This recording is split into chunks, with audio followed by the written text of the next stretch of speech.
रूप पाहता लोचनी रूप पाहता लोचनी रूप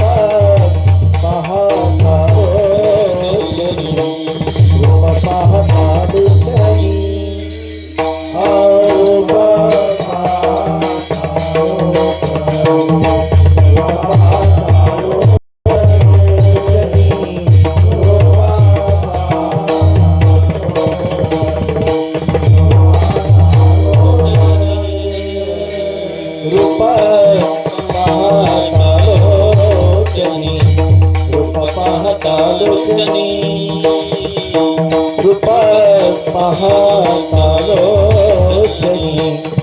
पाहता लोचनी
रूप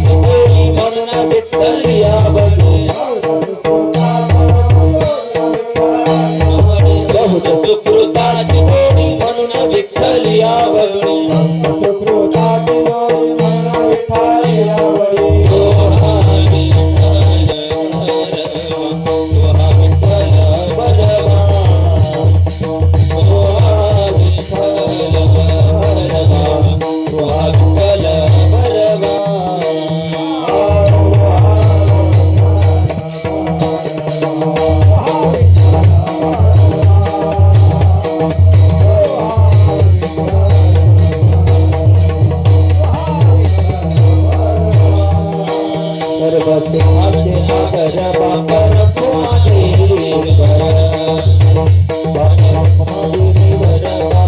कुमादेवी वर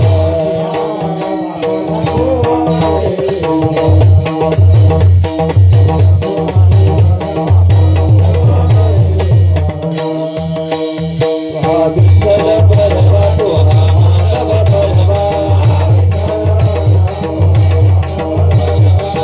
विठ्ठल बरवा तो माधव बरवा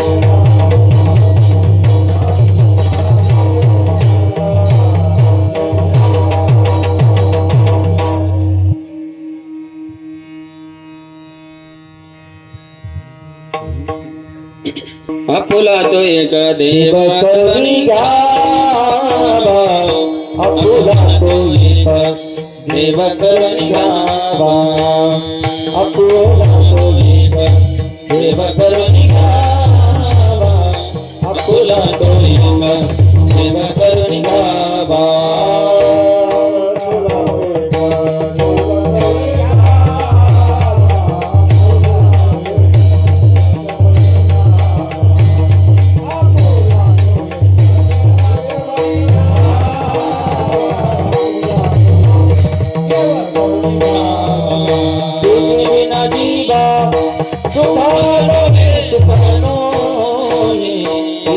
माई में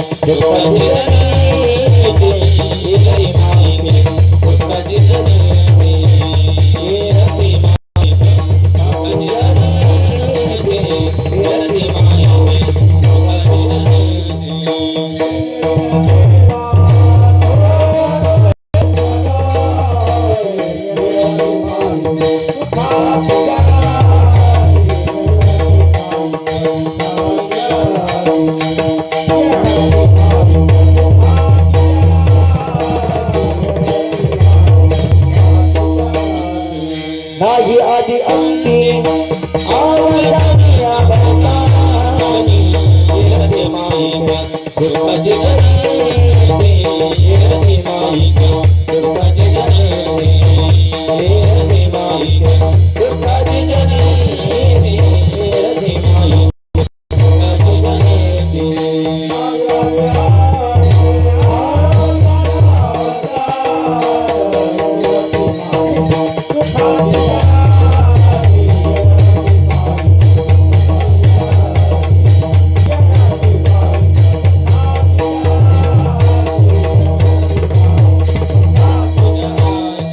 अविनाश करे अपुरिया अविनाश करे अपुरिया अविनाश करे अपुरिया अविनाश करे अपुरिया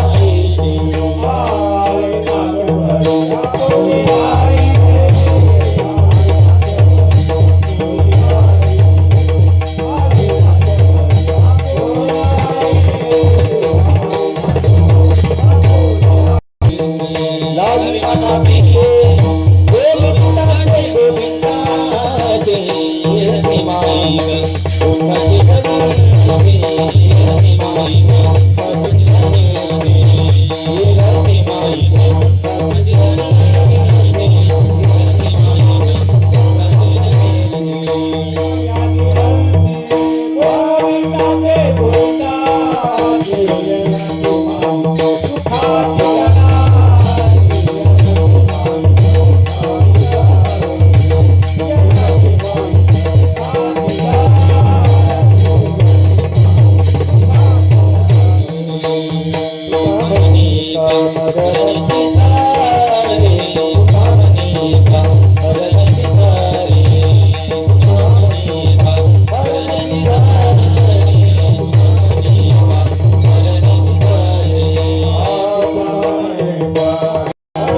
तुला तो एक देव करून घ्यावा, आपुला तो एक देव करून घ्यावा,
आपुला तो एक देव करुणी घ्यावा, आपुला तो एक देव करुणी घ्यावा, तेने विना जीवा सुख नोवे.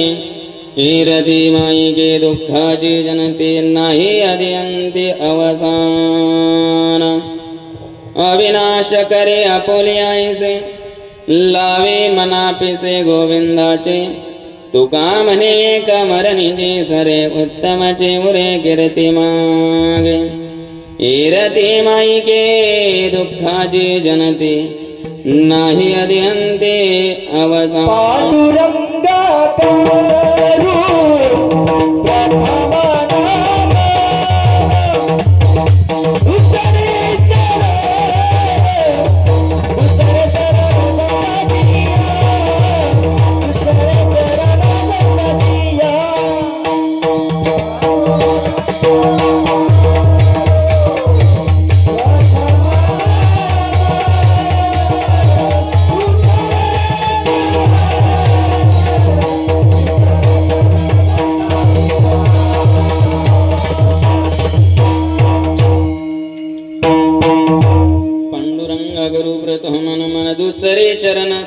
विराजया त्यांच्या कृपादाने कथेचा विस्तारो बाबाजी सद्गुरु दास तुका ओम नमो ज्ञानेश्वरा करुणा करा दयाळा तुमचा अनुग्रह लादलो पावन झालो चराचरे गंगा विशुद्धं नितपाद स्पर्शं सर्वेष्टितं चुंबितं पुण्यस्थानं सराले स्थितं तं समाधिस्थमुरदिं नमामि गंगागिरियोगिराजं तपो ज्ञान वैराग्य भक्ति स्वरूपं सदालंकृतं साधु संन्यासयोगं मुखे यस्य वेदान्त शास्त्रार्थनिधिं नमो नारायण गिरिजि परब्रह्म स्वरूपम् अवतार घेतला जगितापि तिरे गुरु सेवा साधन गोदा तटी करी मुमुक्षु जना उद्धरि धरोनि करी नित्यानमितो सद्गुरु श्रीरामगिरी गुरुर्ब्रह्मा गुरुर्विष्णु गुरुर्देवो महेश्वरा गुरुर्साक्षात् परब्रह्म तस्मै श्री गुरवे नमः ध्यानमूलं गुरुमूर्ति पूजामूलं गुरुपदं मन्त्रमूलं गुरुवाक्य मोक्षमूलं गुरुकृपा समचरण सरोजम् सान्द्रनीलाम्बोदभं जगननिहितपाने मण्डनमण्डनानं तरुणतुलसीमाला कन्धरं कञ्जनेत्रं सदैव धवलासं विठ्ठलं चिन्तयामि मनोजवं मारुतुल्यवेगं जितेन्द्रियं बुद्धिमतां वरिष्ठं वातात्मजं वानरयूथमुख्यं श्रीरामदूतं शरणं प्रपद्ये या देवी सर्वभूतेषु शक्तिरूपेण संस्थिता नमस्तस्यै नमस्तस्यै नमस्तस्यै नमो नमः तीन शिरे साहात तया माझे दंडवत काखे धुळे पुढे श्वान नित्य दानवीचे स्नान कैलाशीचा देव भोळा चक्रवर्ती पार्वतीचा पती योगीराज तयाची पाया माझे दंडवत घडवणी प्रीत जडोनामे वचनैका कमलापती माझे रंकाचे विनंती कर जोडितो कथे काळी अपना सावे जवळी आपुला तो एक देव करुणी घ्यावा तेने विना जीवा सुख नोवे एरती माई के दुःखाची जनते नाही आदि अंत्य अवसान प्रस्तुत प्रसंग सेवेकरता घेतलेला भंग जगद्गुरु जगतवंदनीय महाराष्ट्र भूषण देवनिवासी श्री संत तुकाराम महाराजांचा चार चरणाचा अभंग आपण सेवेकरता घेतलेला आहे या अभंगामध्ये जगद्गुरु श्री संत तुकाराम महाराज याच्यावत मानव जातीला उपदेश करून सुखाचा मार्ग सांगतात विढाला विढाला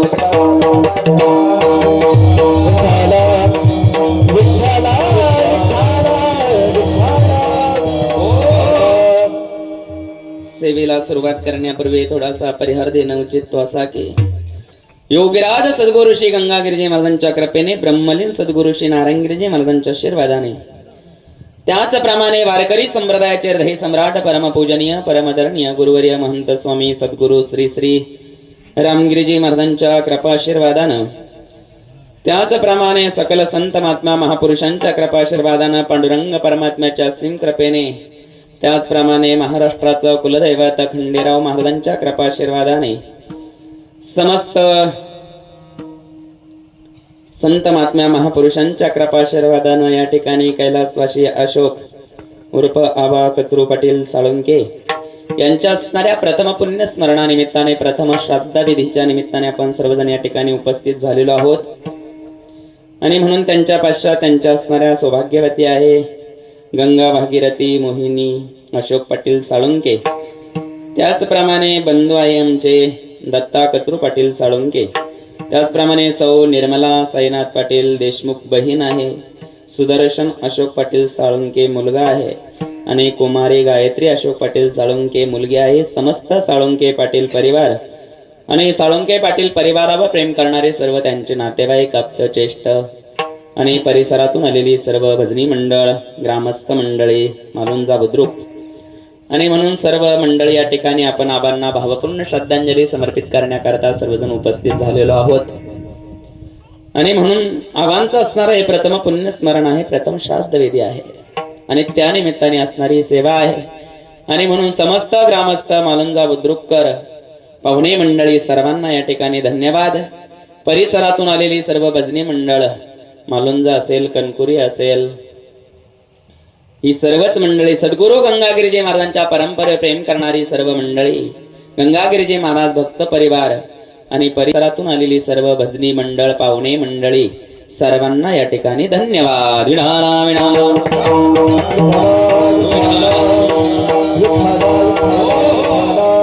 आणि म्हणून एका असणाऱ्या भक्ताचं हे श्राद्ध आहे आणि त्या श्राद्धाच्या विधीच्या निमित्ताने ज्यांच्या सानिध्यामध्ये आपण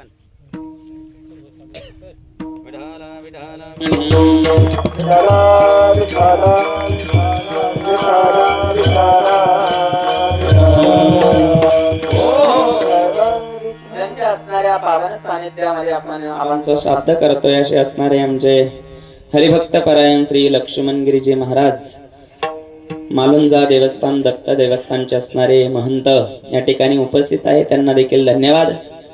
त्याचप्रमाणे योगीराज सद्गुरू श्री गंगागिरीजी महाराज संस्थान गोदावरी धाम सरला भेटचे असणारे विद्यार्थी, उत्कृष्ट गायनाचार्य आमचे गोरखजी महाराज, उत्कृष्ट गायनाचार्य कीर्तनकार महाराज आमचे गोरख महाराज या ठिकाणी उपस्थित आहे, त्यांना देखील धन्यवाद. त्याचप्रमाणे मृदुंगाचार्य उद्धवजी महाराज या ठिकाणी उपस्थित आहे, त्यांना देखील धन्यवाद. आणि दत्त मंदिराचे असणारे अध्यक्ष आमचे बाबा या ठिकाणी उपस्थित आहे, त्यांना देखील धन्यवाद. सर्व पाहुणे मंडळीला धन्यवाद, भजनी मंडळ धन्यवाद, सुंदर ज्यांची संशिष्टी आहे त्यांना देखील धन्यवाद. विढाला विढाला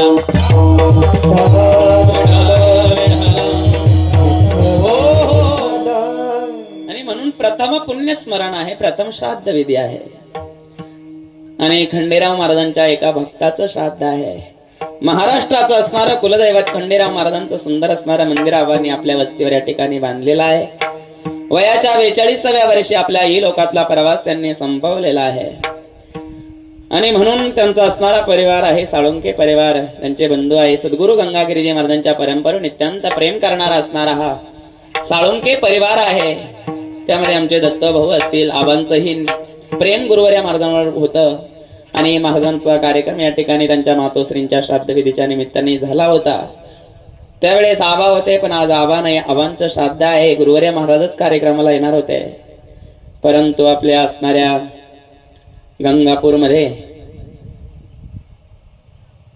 बांगलादेशमध्ये होणाऱ्या हिंदूंवर अत्याचाराच्या निषेधार्थ आणि गुरुवर्य महंत सद्गुरू श्रीरामगिरीजी महाराजांच्या समर्थनार्थ या ठिकाणी गंगापूरला भव्य दिव्य मोर्चेचं आयोजन त्या ठिकाणी केलं गेलेलं आहे आणि ती तारीख 19 तारीख होती, पण काही कारणास्तव काही अडचणीमुळे ती तारीख 23 तारीख झालेली आहे आणि म्हणून या ठिकाणी 19 तारखेला मोर्चा आणि 19 तारखेला महाराजांचा असणारा कार्यक्रम आणि म्हणून काही अडचणीमुळे या ठिकाणी महाराज 19 तारखेला या ठिकाणी येऊ शकले नाही.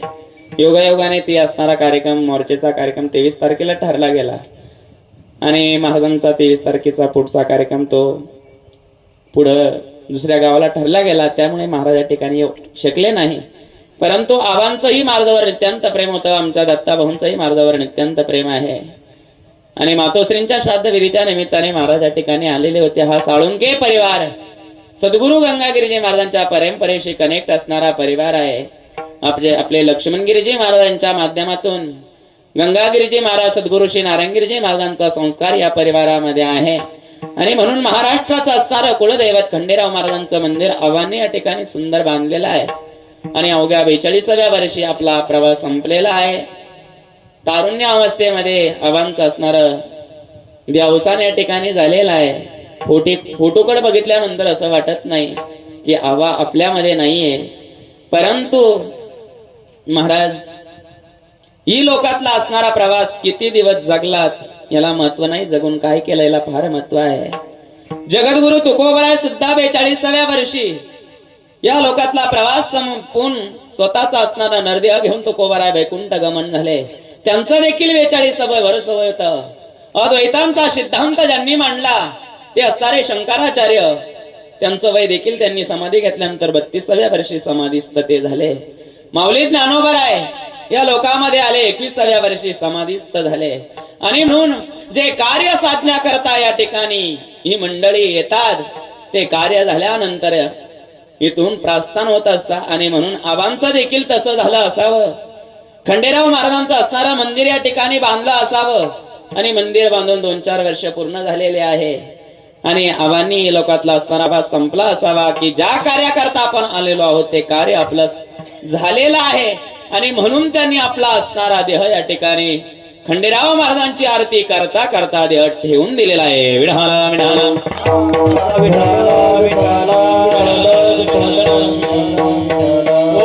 आणि म्हणून हा मृत्यू लोकाचा नेम आहे महाराज.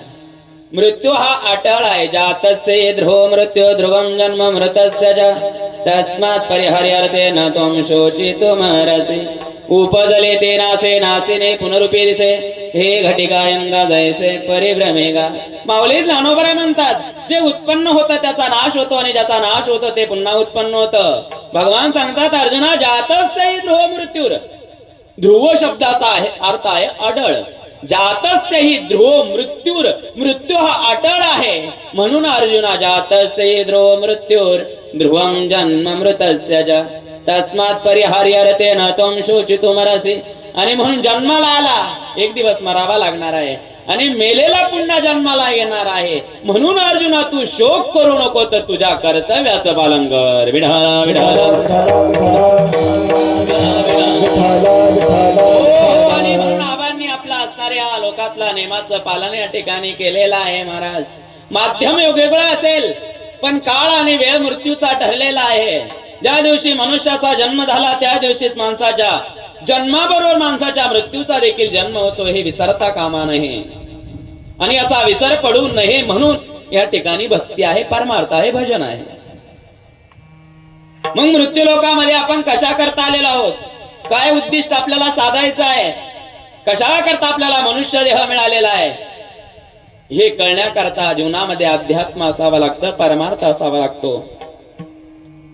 आणि म्हणून आबांनी आबाच्या जीवनामध्ये चांगल्या प्रकारचा अध्यात्म, चांगल्या प्रकारचा परमार्थ, खंडेराव महाराजांबद्दल असणारी श्रद्धा अंतकरणामध्ये होती. आणि म्हणून आबांचं हे प्रथम पुण्य स्मरण आहे, प्रथम श्राद्ध विधी आहे. विढाला विढाला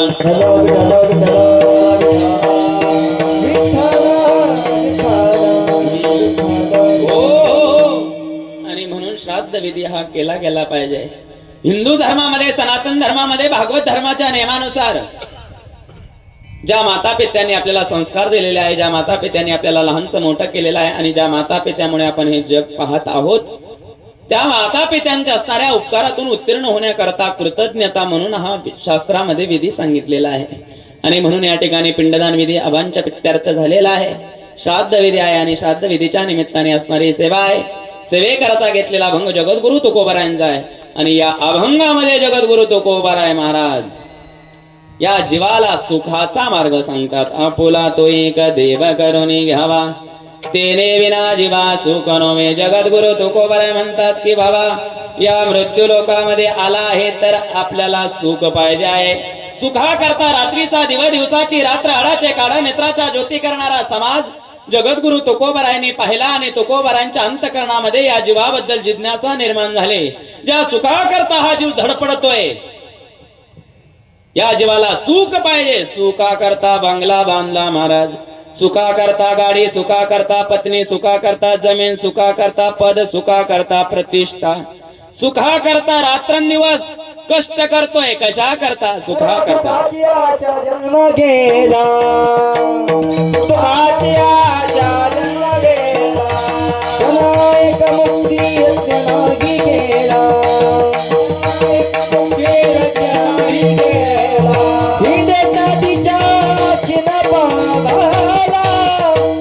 माया विष्टीला जीव माझा, हो माया विष्टीला जीव माझा.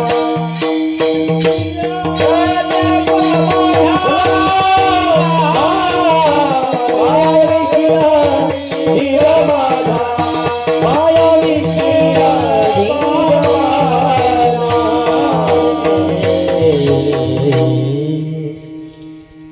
सुखा करता रात्रीचा दिवस सर्व सुखाची आशा जन्म गेला. तुकाराम महाराज म्हणतात सुखा करता धडपड आहे, सुख पाहिजे म्हणून जीवाची धडपड चालली आहे महाराज. आणि ते सुख तर या जीवाला या संसारामध्ये मिळत नाही. कारण संसार दुःख मूळ चौकड इंगळ, विश्रांती नाही कोठे रात्रंदिवस तळमळ, काम क्रोध लोभ शुनी पाठी लागले उडाळ, कवना मी शरण जाऊ दृष्टी देही निर्मळ. दुःख बांधवड्या या संसार, सुखाचा विचार नाही कोठे, ऊर्ध्वमूल मदशाखमश्वतं प्रावुरव्ययम्, छंदांस्यस्य परनाने यस्तं वेद स वेदवेद. भगवान सांगतात अर्जुना, हा संसाराचा असणारा वृक्ष कसा आहे, त्याचे मूळ खाली आणि फांद्यावरती आहे महाराज. याचं मूळ माऊली ज्ञानोबा म्हणतात गोड नाही महाराज, दुःख मूळ असणारा मूळ आहे संसाराचं. मग ज्याचं मूळ दुःखाने भरलेलं आहे त्याचे फळ कसे गोड असतील महाराज. आणि म्हणून संसारामध्ये सुख नाहीये. तुम्ही म्हणाल महाराज मग संसारामध्ये सुख नाही, संसारामध्ये जे सुख मिळतं ते काय आहे? संसारामध्ये जे सुख मिळतं ते विषयाचं सुख आहे महाराज. आणि विषयाचं सुख हे टिकणारं सुख नाहीये. विषयाचं सुख हे टिकणारं नाहीये आणि परमार्थाचं सुख हे चिरकाल टिकणारं आहे. आणि म्हणून अत्यंतिक दुःखाची निवृत्ती जोपर्यंत होत नाही तोपर्यंत परमानंदाची प्राप्ती होत नाही. आणि जोपर्यंत परमानंदाची प्राप्ती होत नाही तोपर्यंत अत्यंतिक दुःखाची निवृत्ती होत नाही.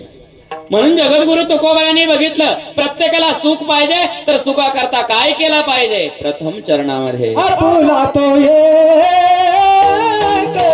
देव करून घ्यावा, आपुला तो एक देव करून घ्यावा, आपुला तो एक देव करून घ्यावा, आपुला तो एक देव करून घ्यावा, आपुला तो एक देव करून घ्यावा,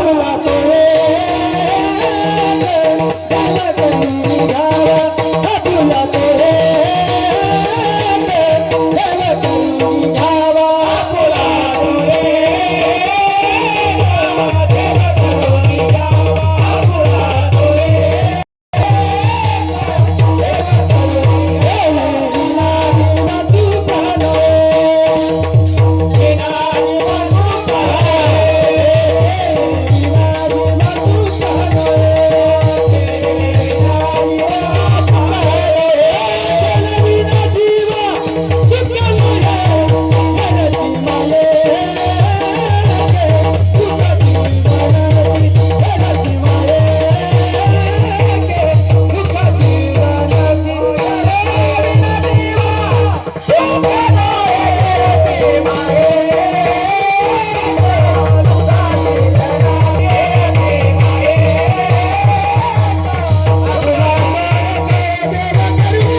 सांगितलं त्याच्याशिवाय जीवाला सुख मिळू शकत नाही.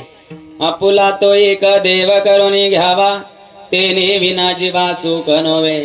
त्याच्याशिवाय जीवाला सुख मिळू शकत नाही देव केल्याशिवाय. म्हणून आपुला तो एक देव करून घ्यावा, आपला एक देव करून घ्या. जगद्गुरु तुकोबराय ज्या देवाला तुम्ही आपलंसं करायला सांगतात तो देव या जगामध्ये आहे का? मग तुम्ही देव कोणाला म्हणतात? तुमच्या भाषेत देवाची संज्ञा काय आहे? तेव्हा जगद्गुरु तुकोबरायांनी सांगितलं देव म्हणजे काय महाराज. तो देव कोठे आहे, काय करतो तो देव? तेव्हा महाराज देव शब्द निर्माण झाला द्यूत धातूपासून. द्यूत धातूपासून देव शब्द निर्माण झाला आणि द्यूत धातूपासून दिवा शब्द निर्माण झाला. द्यूत धातूपासून दिवा शब्द निर्माण झाला. दिवा हा दुसऱ्याला प्रकाशित करतो त्याला दिवा म्हणतात आणि त्या दिव्याला जो प्रकाशित करतो त्याला देव म्हणतात. न तद्भासयते सूर्यो न शांको न पावकः यत् गत्वा न निवर्तन्ते तद्धाम परमं मम. न तद्भासयते सूर्यो, भगवान सांगतात अर्जुना ज्या असणाऱ्या पदावर तो परमात्मा बसलेला आहे ना तो देव आहे. त्या देवाला चंद्र प्रकाशित करू शकत नाही, त्याला सूर्य प्रकाशित करू शकत नाही, त्याला अग्नी प्रकाशित करू शकत नाही. नोव्हे नोव्हे जो अग्नीला चंद्राला सूर्याला प्रकाशित करतो तो आहे देव. विठ्ठल विठ्ठल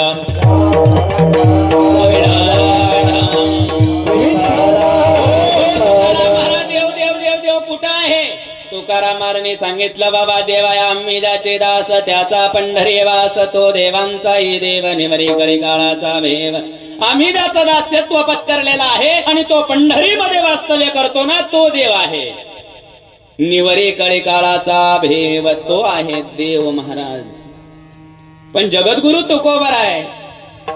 तुम्ही एक देव सांगितलेला आहे आणि शास्त्रामध्ये महाराज 33 कोटी देव सांगितलेले आहे. मग या 33 कोटी देवतापैकी कोणता देव आपलासा करायचा? कोटी शब्दाचा अर्थ करोड नाहीये बरं का. कोटी शब्दाचा अर्थ आहे 33 प्रकारचे देव. या 33 प्रकारच्या देवतामध्ये नेमकं कोणता देव करायचा? तर शास्त्रामध्ये 4 प्रकारचे देवता सांगितलेले आहे. एक आहे महाराज अधिष्ठात्री देवता, दुसरी आहे नैमित्तिक देवता, तिसरी आहे महाराज मर्त्य देवता आणि चौथी आहे नित्य देवता. मग या 4 देवतापैकी कोणता देव आपला असा करायचा? मग त्याकरता आपल्याला या 4ंच्या व्याख्या पाहावा लागेल. अधिष्ठात्री देवता म्हणजे कोणताही देवता जोपर्यंत अधिष्ठान आहे तोपर्यंत देवत्व असणे त्याला अधिष्ठात्री देवता म्हणतात. जसं बघा आपण घराला ग्रह देवता म्हणतो. ग्रह देवता म्हणजे जोपर्यंत घराचं अस्तित्व तोपर्यंत घराचं अस्तित्व तोपर्यंत देवतेचं अस्तित्व. ग्रामदेवता जोपर्यंत गावाचं अस्तित्व तोपर्यंत देवतेचं अस्तित्व त्याला ग्रामदेवता म्हणतात. कशाच्या तरी अधिष्ठानावर देवत्व भासणे त्याला अधिष्ठात्री देवता म्हणतात. मग ही अधिष्ठात्री देवता तुकाराम महाराज आपलं करायला सांगत नाहीये. दुसरी देवता आहे नैमित्तिक देवता. कशाच्या तरी निमित्ताने देवत्व प्राप्त होणे त्याला नैमित्तिक देवता म्हणतात. मग जसं बघा आपल्याकडे सत्यनारायणाची पूजा आहे. ब्राह्मण देवताला सकाळी बोलवलं, सत्यनारायणाची पूजा मांडली गेली. महाराज सत्यनारायण भगवंताचा फोटो ठेवला, त्याच्या पुढे कलशाची स्थापना केली.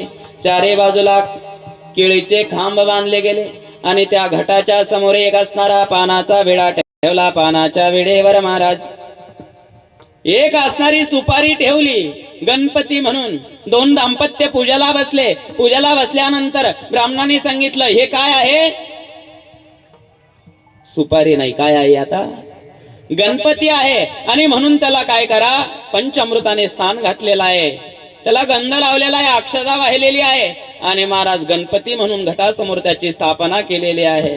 ब्राह्मण देवताने सत्यनारायणाची पूजा वाचली गेली आणि त्या सुपारीला नमस्कार करायला सांगितला. महाराज वक्रतुंड महाकाय सूर्यकोटी समप्रभ निर्विघ्नं कुर्मे देव सर्व कार्येषु सर्वदा. ओम नमो जी आद्या वेद प्रतिपद्या जय जय सुसंवेद्या आत्मरूपा देवा तुची गणेशो सकल अर्थमती प्रकाशो मरे निवृत्तीदासो औदार्य जोजी. गणपती म्हणून सुपारीला नमस्कार झाला. पूजा संपन्न झाली आणि महाराज ब्राह्मण देवताने आरती केली. महाराज सुख करता दुःख हरता भरता विघ्नाची नुरवी पुरवी प्रेम कुरपा दैवाचे सर्वांगी सुंदर उटिशेंदुराची कंठे झळके माळ मुक्ता फळाची. गणपती बाप्पाची आरती झाली. दोन्ही दाम्पत्यांनी साष्टांग प्रणिपात केला. सत्यनारायण भगवंताची पूजा आटोपली गेली. महाराज आरती झाली, प्रसाद वाटला गेला आणि त्या ठिकाणी जेवणाला पंगत बसली. जेवणाला पंगत बसली, पंगत झाली आणि दोघं यही म्हणजे दोघं म्हातारे लिंबाच्या झाडाखाली बाज टाकून त्या बाजीवर बसले आणि आजोबाने आवाज दिला, अरे बाळू पानाचा जरा डबा घेऊन ये. नातवाने पानाचा डबा उचलला ना आजोबाच्या हातामध्ये दिला. आजोबांनी 2 पानं काढले, त्याला कात लावला, त्याला चुना लावला महाराज. आणि चुना लावल्यानंतर त्या पानाबरोबर खाण्याकरता त्या डब्यामध्ये काही नाहीये, सुपारी नाहीये. आजोबाने पुन्हा आवाज दिला बाळूला, बाळू अरे तुझ्या आजी सुपारी घेऊन ये. बाळूने घरातल्या घरातच सांगितलं, बाबा आजी म्हणते घरामध्ये सुपारी नाहीये, पण आता जी सत्यनारायणाची पूजा झाली ना तिथं एक सुपारी आहे, ती आणू का? आजोबाने सांगितलं बाळू घेऊन ये. बाळूने सुपारी उचलली, आजोबाच्या हातात दिली. आजोबाने ती सुपारी कशात घातली? आता मला सांगा, अळकी त्यात गणपती आहे का सुपारी आहे?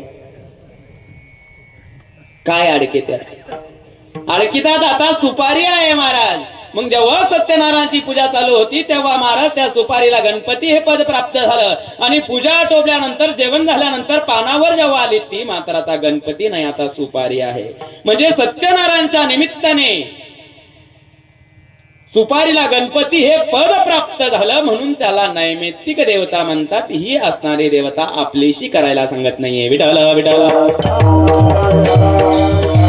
लाईट आली ना.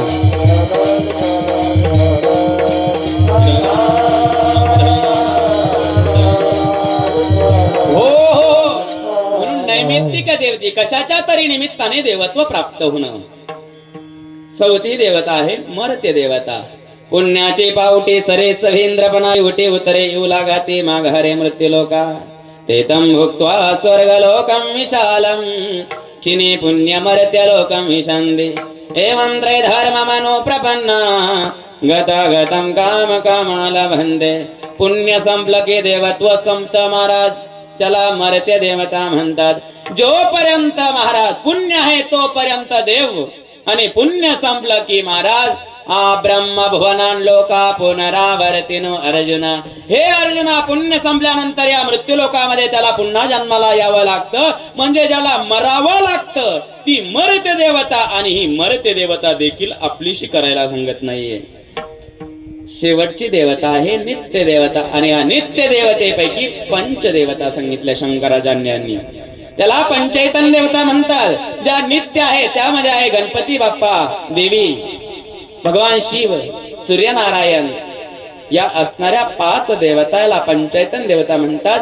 ज्या नित्य आहे तो नित्य आहे तो देव आहे, आणि तो देव आपलासा केला महाराज तर सुखाची प्राप्ती होते. विठ्ठल विठ्ठल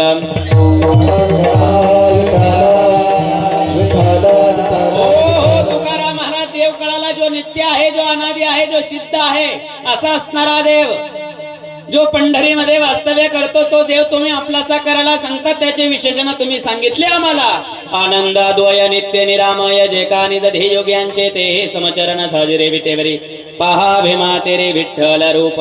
जो भीमेच्या तीरावर आहे, पंढरपुरामध्ये उभा आहे, तो आनंद स्वरूप आहे, नित्य स्वरूप आहे, अद्वय स्वरूप आहे, निरामय स्वरूप आहे. त्याला तुम्ही देव म्हटलेला आहे. तुम्ही त्याचं दासत्व पत्करलेला आहे. तो देवांचा देव आहे, कडी काळाचा नाश करणारा आहे. तो देव तुम्ही आपलासा करायला सांगतात, परंतु त्या देवाला तुम्ही पाहिलं, आम्ही नाही पाहिलं. तो देव तुम्हाला दिसला म्हणून तुम्ही तुमचासा केला, पण त्या देवाला आम्ही पाहिलेला नाही आणि तो आम्हाला दिसत नाही ना महाराज. मग ज्याला प्राप्त करायचा तो अगोदर आपल्याला दिसला पाहिजे.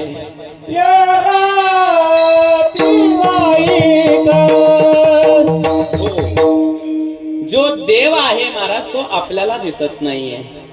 आपल्याला पाहण्याकरता आपल्या दृष्टीमध्ये काय आहे, विकार आहे, आणि जोपर्यंत दृष्टीत विकार आहे तोपर्यंत सृष्टीमधला देव दिसणार नाही महाराज. मग देव डोळ्याने दिसत नाही म्हणून तो मानायचा नाही का महाराज? असे या सृष्टीमध्ये कितीतरी पदार्थ आहे ते डोळ्याने दिसत नाही, पण आपण त्याचं अस्तित्व मानतो. तिळामधलं तेल डोळ्याने दिसत नाही महाराज, मग तिळात तेल नाही का? फुलामधला सुगंध डोळ्याने दिसत नाही, मग फुलात सुगंध नाही का? लाकडातला अग्नी डोळ्याने दिसत नाही, मग लाकडात अग्नी नाही का? दुधामध्ये तूप डोळ्याने दिसत नाही, मग दुधात तूप नाही का महाराज? एक असणारे साधू आले बरं का एका राजाकडे. साधूने सांगितलं, महाराज देवाचं मंदिर बांधायचं आहे, काय रंगणी द्या. राजाने सांगितलं, बाबा ज्या देवाचं तुला मंदिर बांधायचं आहे तो देव कुठे आहे मला दाखव. देव कुठे आहे, देव काय पाहतो आणि देव काय करतो, या 3 प्रश्नाचे उत्तर मला दे, मी तुला तुझ्या मंदिर बांधण्याकरता वरंगणी देतो. साधूने सांगितलं, ठीक आहे महाराज. देव कुठे आहे देवाचा पत्ता सांगतो, देव काय पाहतो तेही सांगतो, आणि देव काय करतो हेही सांगतो, पण त्याकरता मी जे मागितलं ते तुम्ही मला दिलं पाहिजे. ठीक आहे महाराज. राजा सिंहासनावर बसलेला आहे, सर्व सभा बसलेली आहे. त्या असणाऱ्या ब्राह्मणाला, त्या साधूला एक आसन बसायला दिलं. आसनावर साधू आरूढ मान झाले आणि राजाने विचारलं, महाराज देव कुठे आहे? महाराज साधूने सांगितलं, राजन त्याकरता मला एक असणारा वाटीभर दूध पाहिजे. वाटीभर दूध दिलं आणि वाटीभर दूध दिल्यानंतर साधूच्या हातामध्ये वाटीभर दूध आहे आणि त्या दुधामध्ये चमचा बुडवला आणि साधू त्या दुधाला हलवतोय महाराज.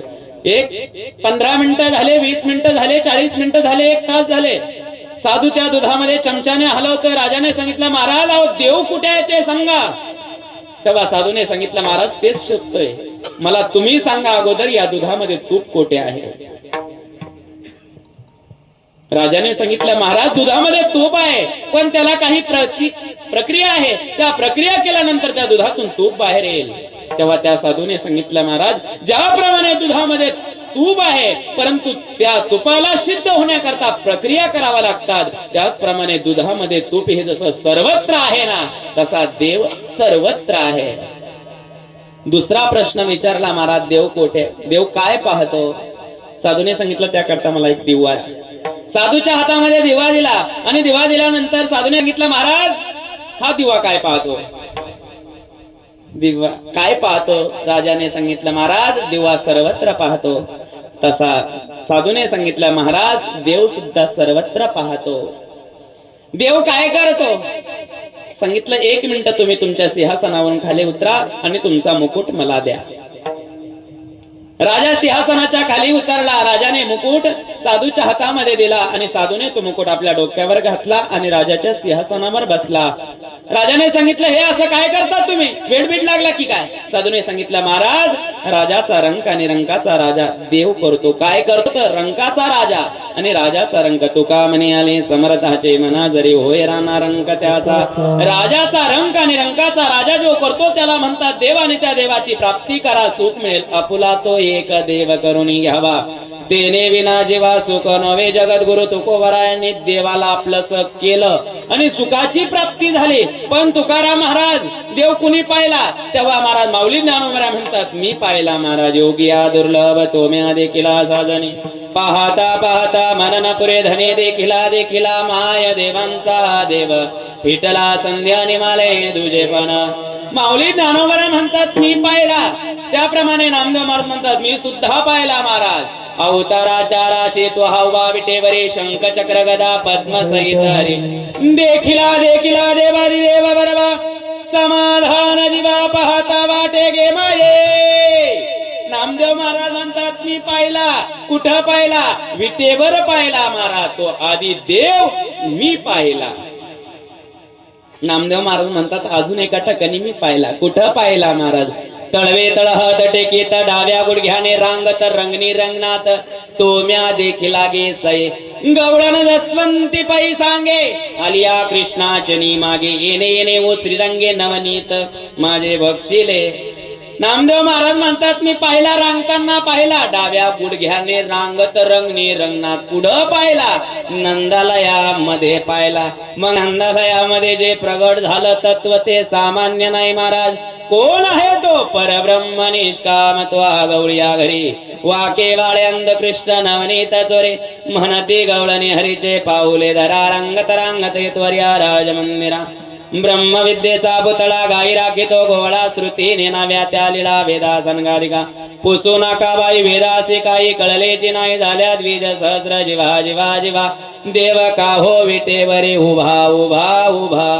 मग नंदालयामध्ये जो प्रगट झाला तो महाराज ब्रह्मविद्येचा पुतळा म्हणजे परब्रह्म तत्व नंदालयामध्ये प्रगट झालं आणि ते सामान्य नाहीये. त्याला मी पाहिलं. नामदेव महाराज म्हणतात. नाथ महाराज म्हणतात मी सुद्धा पाहिलं महाराज. पाहिला नंदाचा नंदन. पाहिला नंदाचा नंदन. पाहिला नंदाचा नंदन. पाहिला नंदाचा नंदन. हो तेने वेदी पाहिला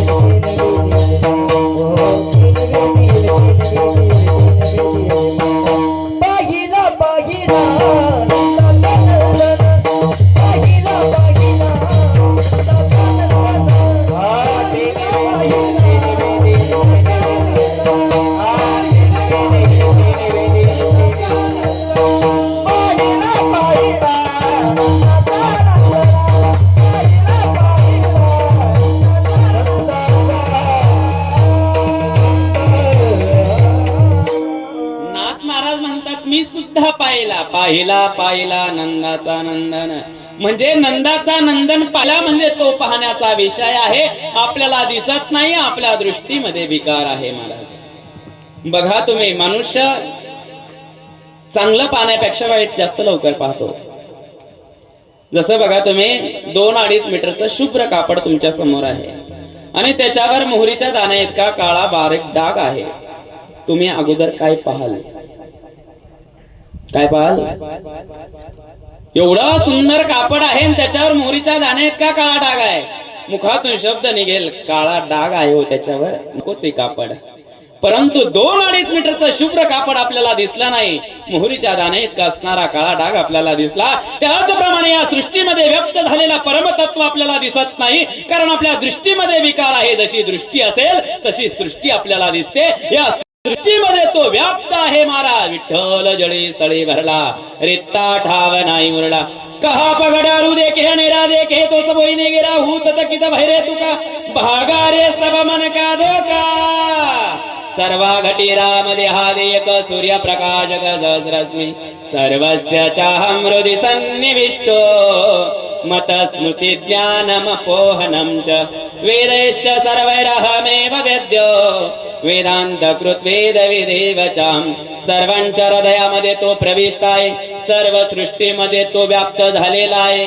सर्वा घटी राम देहादी एक, सर्वांच्या हृदयामध्ये तो परमात्मा जीवात्मा रूपाने आहे. ममैव वंश जीवलोके जीवभूत सनातन मनः श्रेष्ठानिंद्रियानि प्रकृती स्थाने करिष्यते.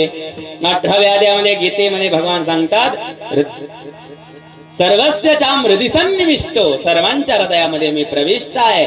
मग तो आपल्याला दिसत नाही, कारण आपल्या अंतकरणामध्ये विकार आहे आणि त्याचं दर्शन झालं महाराज.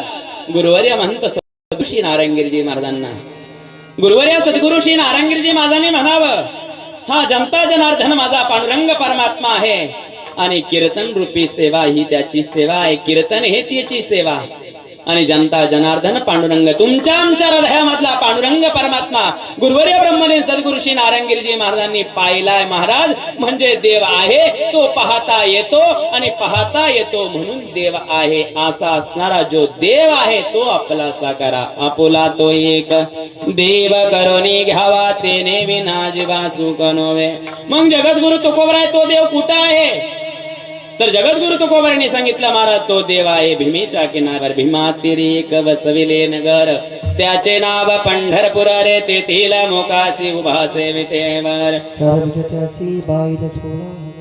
तो देव भीमेच्या किनाऱ्यावर आहे महाराज. काय करतो तो? आलियासी देती दान, विटेवरी ज्याचे पाहुले समान, तोचे कान शूरदाता. मनाचे संकल्प पावेल सिद्धी, जरी राई बुद्धी त्याचे पायी. त्याची पायावर बुद्धी ठेवली तर अंतकरणामधल्या मनामधले संकल्प सर्व पूर्ण होतात आणि म्हणून तो आता पंढरपुरामध्ये आहे. तो देव आपलासा करा. मग तो देव आपलासा करण्याकरता काय करावा लागेल? तेव्हा जगद्गुरु तुकोबाराने सांगितलं, महाराज पांडुरंग परमात्मा प्राप्त करायचा असेल तर आपल्याला कर्तव्यनिष्ठ आणि धर्मनिष्ठेने वागावा लागेल. जो कर्तव्यनिष्ठ आहे आणि जो धर्मनिष्ठ आहे त्याच्या पाठीमागे देव आहे महाराज. बघा तुम्ही, पंढरीला आपण जातोय, पंढरपूरला जातो, पांडुरंग परमात्मा कुणाच्या पाठीमागे उभा आहे? कुणाच्या पाठीमागे? पुंडलिकरायाच्या पाठीमागे पांडुरंग परमात्मा उभा आहे. मग संघाच्या पुंडलिकाच्या पाठीमागे पांडुरंग उभा राहिला. त्या पुंडलिकरायाने पांडुरंगा करता काय केलं? बरं, ज्याच्या पाठीमागे जाऊन उभा राहिला त्याने देवाला बसण्याकरता सिंहासन दिलेलं नाहीये महाराज. जवळची असणारी वीट घेतली पिरकावली, त्याच्यावर देव येऊन उभा राहिला. बरं, कुठून आला? द्वारकेहून झाला येता. पुंडलिकाच्या महाभारता द्वारकेहून झाला येता. मग द्वारका ही काय महाराज मालूंचं गाव आहे का? अहो, ती द्वारका सोन्याची नगरी आहे, सोन्याचं सिंहासन आहे. 16,108 असणाऱ्या पटराण्या ज्याच्या आहे, सगळं वैभव सोडून तो कुणाच्या पाठीमागे उभा राहिला? पुंडलिकाच्या मागे उभा राहिला. मग पुंडलिक रायाने काय केलं देवा करता? पुंडलिक रायाने देवा करता काही केलेलं नाहीये. न पुंडलिक रायाने पांडुरंगा करता भजन केलं, न यज्ञ केला, न जप केलं, न तप केलं, न तीर्थयात्रा केली, न व्रत केलं, न वैकल्य केलं, तरी देव त्याच्या मागे येऊन उभा राहिला. का उभा राहिला असेल? कधी विचारलं मनाला? आपण ज्याची वारी करतोय, आपण ज्याचं भजन करतोय, आपण कीर्तनातून त्याचे असणारं चरित्र ऐकतोय, तो पांडुरंग परमात्मा पुंडलिकाच्या माती मागे येऊन उभा राहिला. बरं राहिला तर राहिला, विटेवर राहिला, त्याला बसण्याकरता सिंहासनही दिलेलं नाहीये, तरी तो उभा राहिला. बरं एका दिवसापुरता नाही राहिला, अजून न म्हणे बैस, अजून सुद्धा पुंडलिक त्याला बस म्हणलेलं नाही. युगे 28 उलटून गेले, तसा तो उभा आहे म्हणतात. मग देव पुंडलिकाच्या पाठीमागे उभा का राहिला? बरं तुम्ही पांडुरंगाची उघडी मूर्त बघा. डोक्यावर सोन्याचा मुकुट नाहीये, अंगावर शेला नाहीये, पितांबर परिधान केलेला देव, अंगावर शेला नसतानाही सगळ्या राज ऐश्वर्याचा वस्त्र अलंकार देखील नाही पांडुरंगाच्या मूर्तीवर. फक्त एक असणारा कस्तूभ मणी धारण केलेला आहे. वर मुकुट नाही तर भगवान शिवाचं शिवलिंग भगवंताच्या डोक्यावर आहे महाराज. जो मुकुट घातलेला आहे तो तुम्ही आम्ही कोणीतरी ब्राह्मण पुजारी मंडळी घालतो. देवाची तुम्ही जर स्वयंभू मूर्त बघितली तर देवाच्या अंगावर शेला नाही, देवाच्या डोक्यावर मुकुट नाही, आणि उभा राहिला तो विटेवर. सर्व असणारी संपत्ती ऐश्वर्याचा त्याग करून पुंडलिकाच्या मागे येऊन उभा राहिला. बरं ज्या पुंडलिक रायाने देवाकरता काही केलेलं नाहीये, आणि देवाचं वाक्य आहे, घेशी तेव्हा देशी. मग ज्याचं वाक्य हे आहे, स्तंभामधून प्रल्हादासाठी प्रगट झाला, पण त्याकरता महाराज भक्त प्रल्हादाने भगवंताचं भजन केलं म्हणून तो स्तंभातून प्रगट झाला. इथं पुंडलिकरायाने काही केलेलं नाही. ध्रुव बाळ 6 वर्षाचा असताना मधुबनामध्ये जाऊन अन्नपानाचा त्याग करून ओम नमो भगवती या मंत्राचा जप केला, तेव्हा तो अखिल कोट ब्रह्मांड नायक परमात्मा 6 वर्षाच्या ध्रुव बाळाला भेटण्याकरता आला. साधना केली, भजन केलं म्हणून आला. रुक्मिणीला आणण्याकरता गेला महाराज, रुक्मिणीला आणण्याकरता गेला, पण रुक्मिणी पत्र तरी पाठवलं होतं. रुक्मिणीच्या पत्राहून देवा रुक्मिणीला आणण्याकरता गेला गोकुळातून, द्वारकेतून. पण इथं पुंडलिकरायाने पत्रही पाठवलेलं नाहीये. मग पुंडलिकरायाच्या पाठीमागे येतोच कशाला, राहतोच. बरं पुंडलिकरायाचा भाव पांडुरंगाच्या चरणी नये बिन, तरी तो येऊन उभा राहिला. का राहिला महाराज? कधी विचार केला? उघडा पागडा होऊन येऊन उभा राहिला. का येऊन उभा राहिला महाराज? पुंडलिकरायाने भजन केलेलं नाहीये, पण पुंडलिकरायाने पुंडलिकरायाच्या कर्तव्याचं पालन केलेलं आहे. जो कर्तव्यनिष्ठ राहतो त्याच्या पाठीमागे देव राहतो, आणि जो धर्मनिष्ठ राहतो त्याचं रक्षण परमात्मा करत असतो महाराज. अर्जुन हा धर्मनिष्ठ होता, देवाचा भक्त होता, म्हणून अर्जुनाचं रक्षण केलं परमात्म्याने धर्मनिष्ठ असल्यामुळे. म्हणून जीवनामध्ये आपण धर्मनिष्ठ असावं, जीवनामध्ये आपण कर्तव्यनिष्ठ असावं, आणि कर्तव्यनिष्ठ असाल, धर्मनिष्ठ असाल तर परमात्मा तुमचं रक्षण करेल महाराज. पण तुम्ही तुमच्या कर्तव्यापासून विन्मुख व्हाल, कर्तव्यापासून तुम्ही तुमची दिशा सोडाल, तुम्ही कर्तव्यापासून जेव्हा भटकाल आणि तुम्ही भजन करत असाल तरी देव तुमचं रक्षण करणार नाही, लक्षात ठेवा. म्हणून आपण आपल्या धर्मामध्ये जन्माला आलेलो आहोत. ज्या धर्मामध्ये आपला जन्म झाला त्या धर्माबद्दलचं प्रेम, निष्ठा, आसक्ती आपल्याला असायला हवी.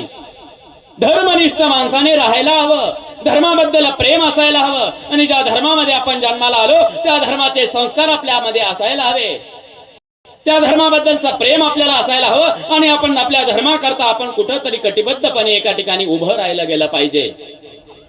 म्हणून धर्म काय आहे, नीती काय आहे, अनीती काय आहे, सार काय आहे, विचार काय आहे, कर्तव्य काय आहे, आणि कर्तव्यनिष्ठ राहण्याकरता वारकरी संप्रदायामध्ये यावं लागेल महाराज. परंतु शिकलेली लोक या वारकरी संप्रदायाला नावं ठेवतात. हा वारकरी संप्रदाय म्हणजे आळशांचा संप्रदाय, ज्याला कामाचं जीवर येतंय म्हणून तो पंढरीला निघतो टाळ कुटायला. पण बाबा तू जेव्हा या वारकरी संप्रदायामध्ये येशील ना, तर हा वारकरी संप्रदाय तुला काय सांगतो? कर्तव्यनिष्ठ राहायला सांगतो महाराज. अरे जेव्हा देव उभा राहिला तो देवच आपल्याला दाखवतो आपण कर्तव्यनिष्ठ असायला हवं. मग आपण आपल्या कर्तव्याचे विन्मुख होऊन पंढरीची वारी करणं योग्य नाहीये महाराज. सावतोबा पंढरीच्या वारीला गेले नाही, त्यांनी त्यांची शेती फुलवली, हे त्यांचं कर्तव्य होतं.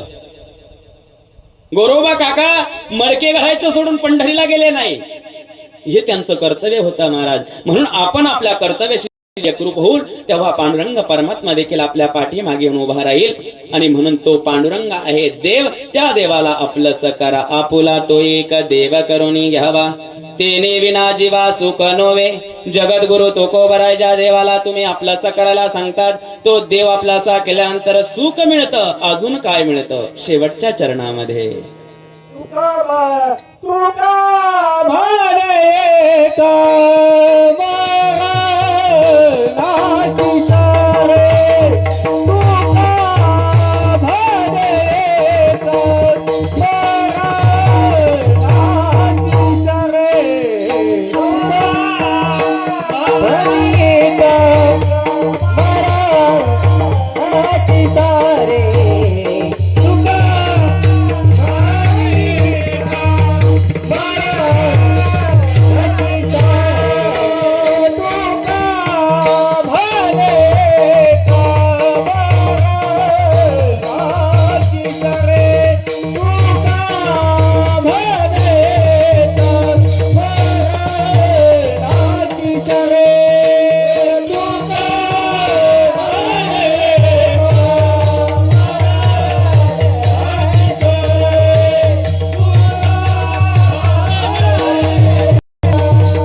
काय मिळतं महाराज? तुका म्हणे का मरणेची सरे उत्तमाची उरे कीर्ती मागे. देव मिळाल्यानंतर सुखही मिळेल आणि देव मिळाल्यानंतर महाराज या मृत्यू लोकामध्ये कीर्ती रूपाने जिवंतही राहता येईल. गेले दिगंबर ईश्वर विभूती राहिल्या त्या कीर्ती जगा माझी. मरावे परी कीर्ती रूपी उरावे आणि तुका म्हणे एक मरणेची सरे उत्तमची उरे कीर्ती मागे.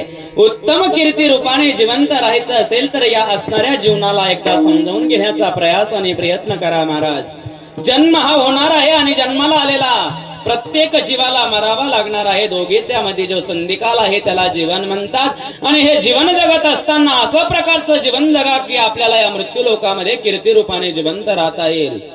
म्हणून आपली प्रत्येक क्रिया हा दुसऱ्याचा आदर्श झाली गेली पाहिजे. आपला संसार करू नये असं सांगत नाही मी महाराज. संसार करावा. गुरुवरे नारंगीजी महाराज सांगायचे संसार कसा करावा? दणकून सणकून संसार करा. दणकून सणकून संसार करा. गाड्या घ्या, बंगले बांधा, जमिनी घ्या. सुखात राहा, मजेत राहा, आनंदात राहा. विठ्ठल विठ्ठल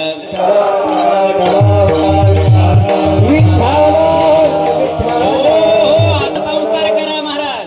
आपल्या संसाराची सुद्धा कीर्ती या मृत्यू लोकामध्ये राहिली गेली पाहिजे.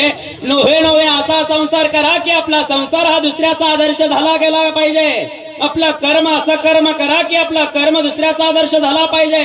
आपला व्यवहार आपला व्यापार असा करा की आपला व्यवहार आणि आपला व्यापार हा दुसऱ्याचा आदर्श झाला पाहिजे. आपण असं वागा, आपली वर्तणूक अशी ठेवा की आपली वर्तणूक ही दुसऱ्याचा आदर्श झाली गेली पाहिजे. त्याने कीर्ती राहते महाराज.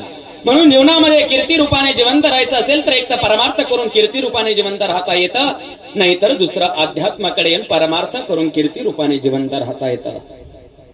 मग जीवनामध्ये परोपकाराची भावना असेल, ज्यांनी ज्यांनी परोपकार केला, ज्यांनी ज्यांनी समाज कार्य केलं त्यांची कीर्तीचा सुगंध आजही दरवळतो महाराज.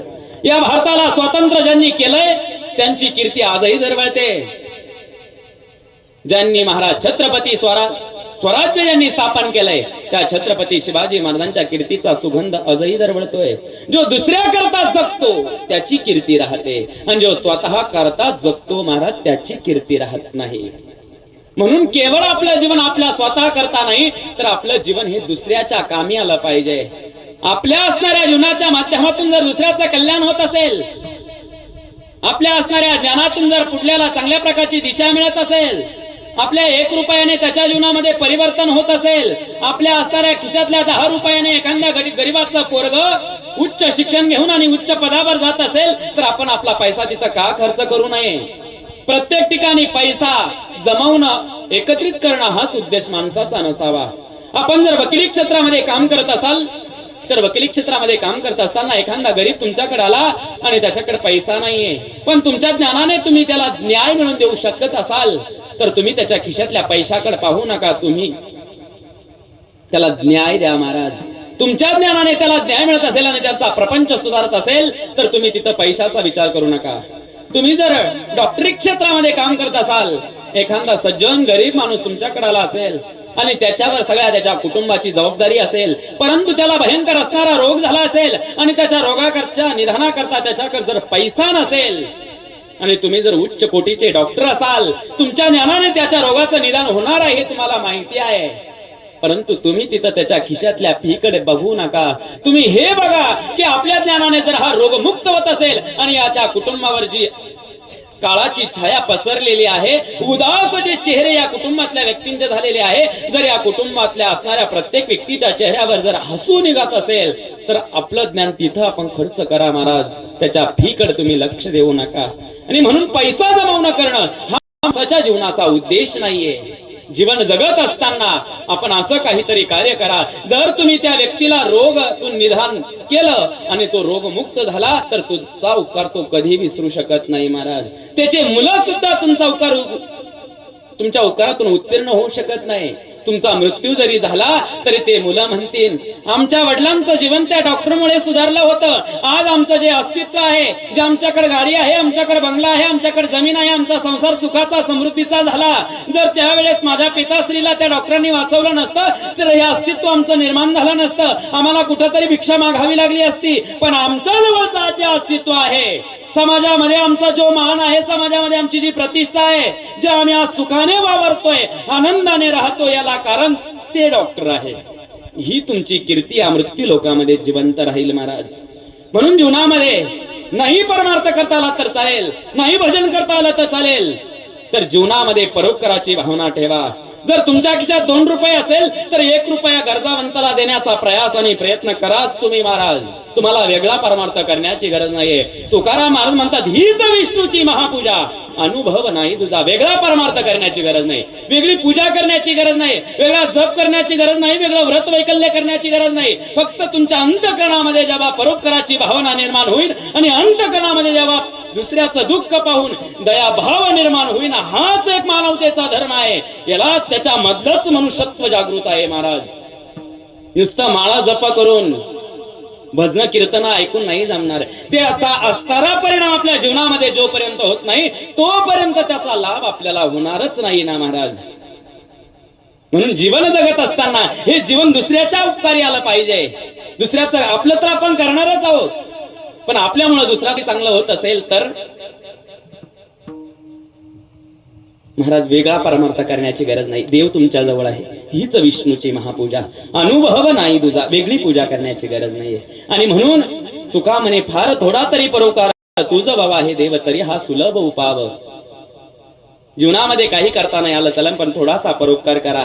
दारामध्ये आलेल्या अतिथेला तांभर पाणी आणि चोखंडभर भाकर त्याला खाऊ घाला. जशी परिस्थिती असेल त्या परिस्थितीनुसार परोपकाराची भावना ठेवा. ज्यांनी ज्यांनी परोपकार केला त्यांचे फोटो ग्रामपंचायत मध्ये लागले गेले महाराज. महात्मा ज्योतिबा फुले, सावित्रीबाई फुले, भगतसिंग, राजगुरु, सुभाषचंद्र बोस, डॉक्टर बाबासाहेब आंबेडकरांचे फोटो ग्रामपंचायत मध्ये का लागले गेले याचा विचार आपण कधी केला? छत्रपती शिवाजी महाराज, छत्रपती संभाजी महाराज, महाराणा प्रताप सिंग, झाशीची राणी लक्ष्मीबाई, महाराणी ताराबाई, येसुबाई यांनी काय केलं जीवनामध्ये येऊन? स्वतःचा प्रपंच नाही सांभाळला. स्वतःचा प्रपंच सांभाळून या देशाचा प्रपंच सांभाळण्याकरता ज्यांनी पाऊल टाकलं त्यांचा फोटो ग्रामपंचायत मध्ये लागला गेला. परंतु ज्या ग्रामपंचायत मध्ये जो सरपंच झाला त्याच्या वडिलाचा फोटो ग्रामपंचायत मध्ये आहे का? का नाही? महात्मा ज्योतिबा फुले आणि महात्मा सावित्रीबाई फुल्यांचा फोटो का लागला? भगतसिंग राजगुरूचा फोटो का लागला? सुभाषचंद्र बोसची फोटो का लागला? आपल्या घरामध्ये माऊली ज्ञानोबा तुकोबारायचा फोटोची पूजा आपण का करतोय? तुकोबाराय तर आपल्या देखत गेलेले नाहीये, माऊली ज्ञानोबा आपल्या देखत गेलेले नाही, मग त्यांच्या फोटोची पूजा आपण का करतोय महाराज? आपल्या घरामध्ये ज्यांनी आपल्या करता जमीन घेऊन ठेवली, ज्यांनी आपल्या करता बंगला बांधून ठेवलाय त्याचा फोटो कमीत कमी फक्त 1 वर्ष राहतो, जास्तीत जास्त 2 वर्ष. त्याच्यानंतर त्याचा फोटो गंगेत प्रवाहित केला जातो महाराज. मग त्याचा फोटो आपल्या घरात नाही, पण आपल्या घरामध्ये माऊली ज्ञानोबा तुकोबारायांचा फोटो का? कारण या संत महात्म्या महापुरुषांनी स्वतःचा संसार केला नाही, जगाचा संसार केला. या महापुरुषांनी बलिदान दिलंय आणि त्या बलिदानाचा परिणाम तुम्ही आम्ही या ठिकाणी येऊन एकत्रित येऊन हा परमार्थ करतोय महाराज. लाखो लोक माऊली ज्ञानोबाच्या सोहळ्या संगे पंढरपूरला जातात, सुरक्षित जातात. हे सुरक्षित का होत?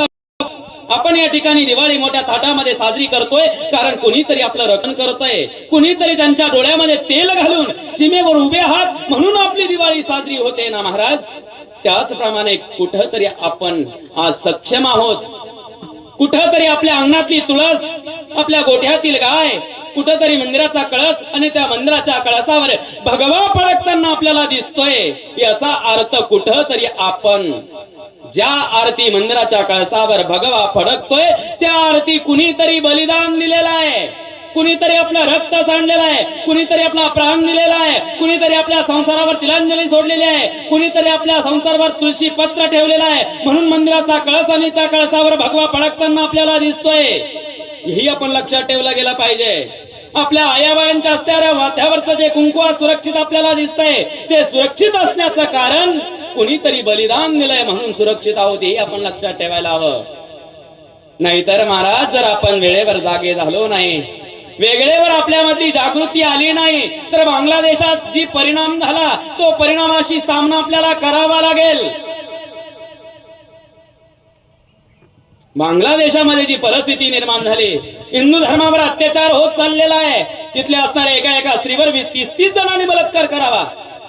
ही माणुसकी, हा मनुष्यत्वपणा, हा फक्त माणुसकी धर्म आपल्या धर्मामध्ये शिकवला जातो. अहिंसा परमो धर्म हे आपल्या धर्मामध्ये सांगितलं जातंय. पण महाराज आता ही वेळ शांत बसण्याची नाहीये. डॉक्टर बाबासाहेब आंबेडकरांचं एक वाक्य आहे, संघटित व्हा आणि संघर्ष करा. जोपर्यंत तुम्ही संघटित होणार नाही तोपर्यंत तुमचा धर्म सुरक्षित राहणार नाही. म्हणून तुमच्यामधला संस्कार, तुमच्यामधली संस्कृती, तुम्हाला तुमच्या मुलांना संस्कार संस्कृती टिकली तर हा धर्म टिकेल आणि धर्म टिकला तर देश टिकेल महाराज. नाहीतर या देशाला बांगलादेश होण्याकरता वेळ लागणार नाही. म्हणून कुणीतरी बलिदान दिलेलं आहे म्हणून हा देश स्वतंत्र झालेला आहे.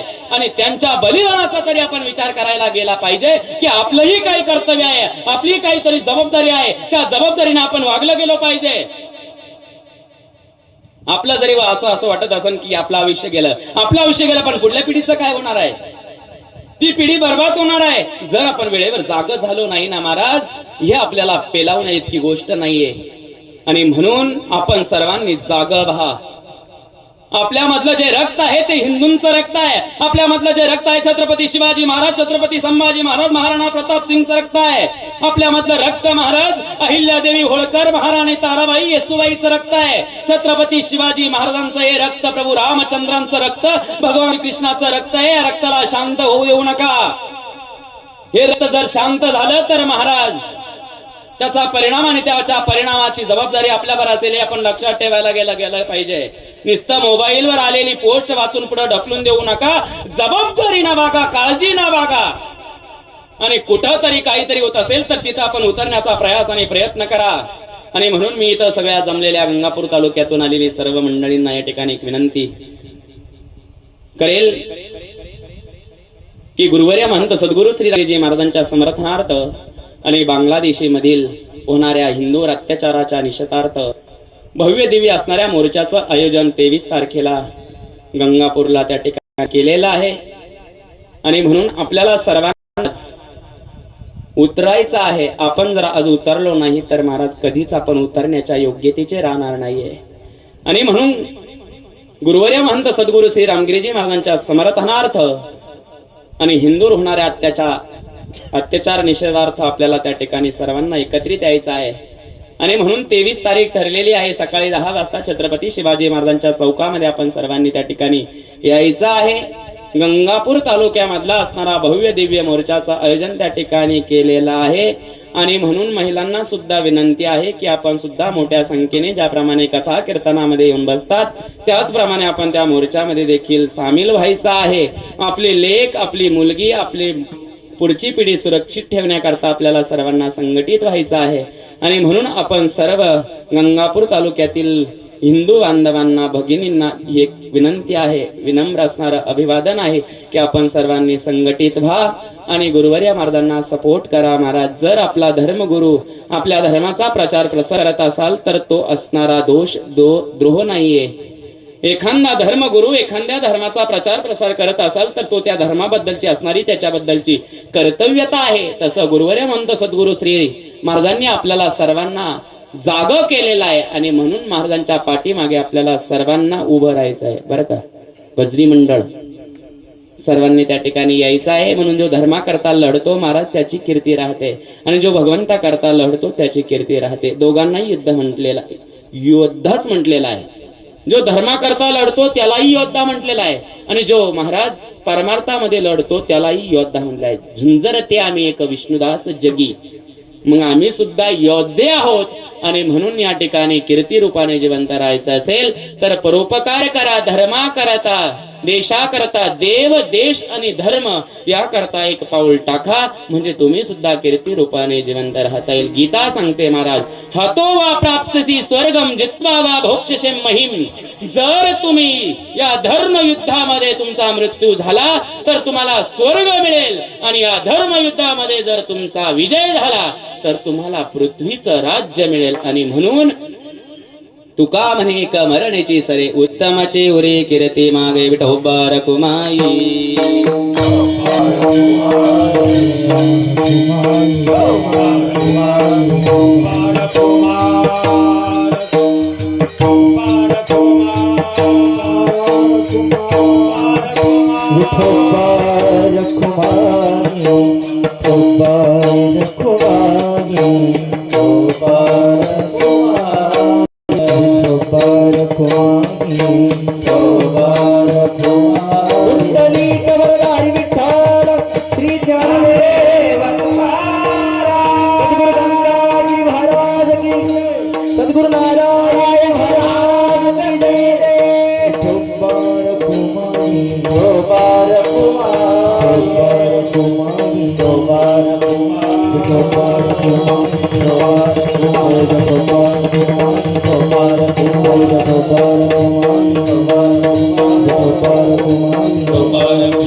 म्हणून तुका म्हणे का मरणीची सरे, उत्तमाचे उरे कीर्ती मागे. कीर्ती रूपाने राहायचं असेल तर या ठिकाणी या वस्तीवर आल्यानंतर आवाज जरी आपल्यामध्ये नसले तर जेव्हा जेव्हा तुम्ही या खंडोबारायांचं मंदिर बघाल तेव्हा तुम्हाला आवाची आठवण होईल महाराज.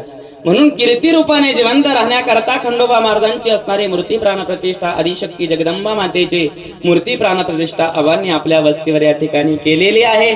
आणि म्हणून आज आबा आपल्यामध्ये नसले तरीही त्यांच्या असणाऱ्या कीर्ती रूपाने खंडेराव महाराजांचं मंदिर आणि खंडेराव महाराजांची असणारी भक्ती आपल्यामध्ये आहे. आणि म्हणून मी या ठिकाणी कैलास अशोक कसरू पाटील साळुंके आबा या ठिकाणी आपल्यात नसले तरी मंदिराच्या रूपाने ते आपल्यामध्ये आहे. आणि म्हणून या ठिकाणी पाहुणे मंडळी लांबून लांबून आलेली आहे आणि अजून पंगत होणार आहे आणि जरा पावसाचंही वातावरण थोडंसं झालेलं आहे. म्हणून आपण 2-5 मिनिटांमध्ये आटपून जगद्गुरु तुकोबराय म्हणतात, देव मिळाला तर सुख मिळेल, देव मिळाला तर कीर्ती रूपाने जिवंत राहता येईल.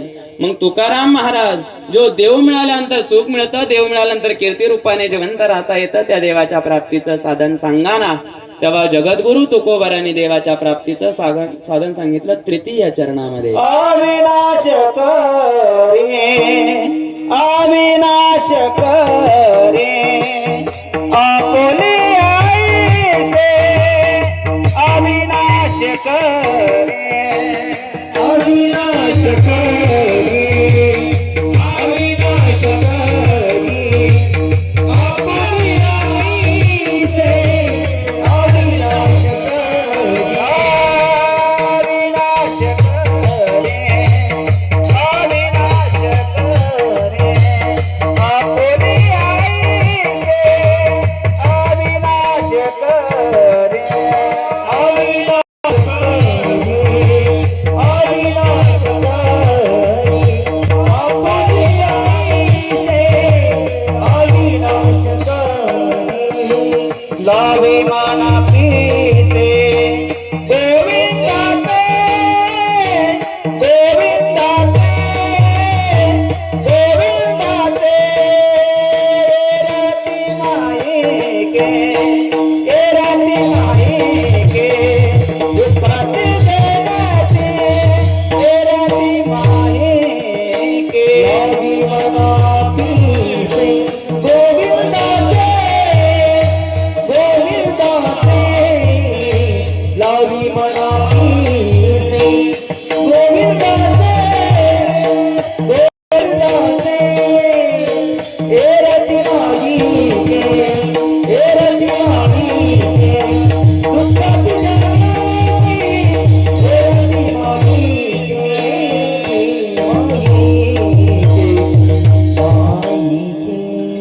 जगद्गुरु तुकोबाराने सांगितलं त्या देवाला प्राप्त करायचं आहे ना, तर अविनाशी करी आपुले आईशे, हे त्या देवाचं नाव आहे. अविनाशी, अविनाशी असणार तत्व आहे तो देव. अविनाशी करी आपली आईसे, लावे मना पिसे गोविंदाचे. या मनाला त्या गोविंदाचं पिसं म्हणजे वेड लागलं पाहिजे. जोपर्यंत या मनाला त्या गोविंदाचं वेड लागत नाही तोपर्यंत तो अविनाशी असणारा देव प्राप्त होत नाही. म्हणून अविनाशी करी आपुले आईसे, लावे मना पिसे गोविंदाचे. जगद्गुरु तुकोबाराय म्हणतात त्या अविनाशी तत्वाला प्राप्त करायचं तर मनाला त्या परमात्म्याच्या भक्तीचं वेड लागलं पाहिजे. मग वेडा झाला म्हणा, तुकाराम म्हणतात वेडा झालो, वेडा झालो. जोपर्यंत भक्तीचं वेड लागत नाही तोपर्यंत तो देव येणार नाही महाराज. म्हणून भक्तीचं वेड लागलं गेलं पाहिजे. भगवंत करता वेड पिस झालं पाहिजे महाराज. म्हणून बघा तुम्ही एखादा भजनाला निघाला ना, भजनाला निघाला तर लोक त्याला म्हणतात काय वेडा झाला होतो, सतत भजनाला जातो, टाळकुटीत बसतो, सारखं त्याच्या नादात असतो. पण ज्या दिवशी तुम्हाला लोक वेडा म्हणतील ना महाराज, भगवंताची भक्ती भजन करत असताना तुम्हाला लोक ज्या दिवशी वेडा म्हणतील त्या दिवशी महाराज तुम्ही समजून घ्या की आपला परमार्थ योग्य दिशेने चाललेला आहे.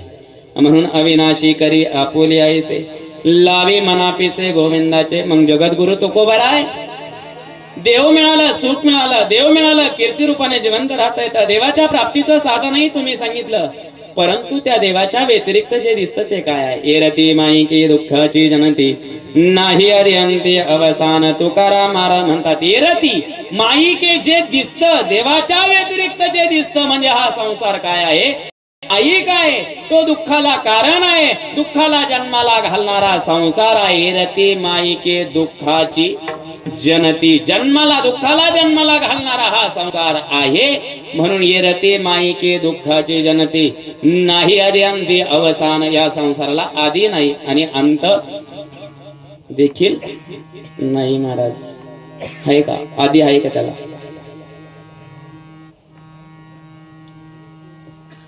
तुमच्या संसाराला कधी सुरुवात झाली सांगतील? सांगतील तिकडे गुलाबराव सांगते का संसाराला सुरुवात कधी झाली सांगता येईल का? जास्तीत जास्त तुम्ही सांगू शकताल की महाराज या तारखेपासून आमचं संसाराला सुरुवात झाली, म्हणजे लग्नाची डेट तुम्हाला सांगता येईल. मग लग्नाची डेट सांगता येईल म्हणजे तुमचा संसार तिथून सुरुवात झाला, त्याच्या मागे संसार नव्हता का? तुम्ही या मृत्यूलोकाचा त्याग केल्यानंतर संसार राहणार नाही का? म्हणजे या संसाराला काय नाहीये, आदी नाही आणि या संसाराला अंत नाही. हा कसा आहे? मधला आहे, मधला. आणि मधल्याचं अस्तित्व नाहीये महाराज. तुम्हाला उदाहरण सांगेल, मृगजळ माहिती तुम्हाला. तुम्ही म्हणशील काय लावून धरलं महाराज, पण ऐका थोडस. मृगजळ माहिती तुम्हाला? मृगजळ, मृगजळ आपण ज्याला आपण झळाय म्हणतो. झळा या सकाळी असतात का? संध्याकाळी 5 वाजता 6 वाजता. मग मृगजळ हे सकाळी नाही आणि मृगजळ हे संध्याकाळी नाही, ते कधी आहे? दुपारी आहे. मग जे दुपारी आहे त्याच्यावर कधी मोसंबीची बाग लावली का एखाद्याने असं आठवतं तुम्हाला? महाराज ते सत्य नाहीये. म्हणजे जे सकाळी नाही, जे संध्याकाळी नाही, जे दुपारी आहे, मध्ये आहे, ते मिथ्या. हा संसार आदी नाही आणि या संसाराला अंतही नाही, म्हणजे हा मिथ्य आहे महाराज. हा मध्ये आहे, भासमान आहे, याचं अस्तित्व नाहीये. ज्याप्रमाणे रज्जू सर्प, दोरीवर सर्पाचा भास होतो. दोरीवर सर्प आहे का? नाही. का भासला? पहाटे पहाटे तांबड्या उठलं. तांबडं म्हणजे आपण त्याला काय म्हणतो? झांजळ वांजळ. म्हणजे पूर्ण प्रकाशही नाही आणि पूर्ण अंधकारही नाही. आणि तेवढ्यामध्ये एक दोरी बघितली, दोरीकडे सहज लक्ष केलं आणि लक्ष गेल्याबरोबर त्या ठिकाणी तो डचाकला, सांगितलं सर्प सर्प सर्प. मग दोरीवर सर्प आहे का? नाही. का भासला? तर मंद अंधकारामुळे. जर दोरीवर प्रकाश असता संपूर्ण तर दोरीचं प्रत्यक्ष ज्ञान झालं असतं, ती दोरी आहे. आणि जर संपूर्ण अंधार असता तर त्या ठिकाणी दोरी डोळ्यांना दिसलीच नसते, म्हणजे सर्प भासलाच नसता. तसा हा संसार म्हणजे अज्ञान आहे.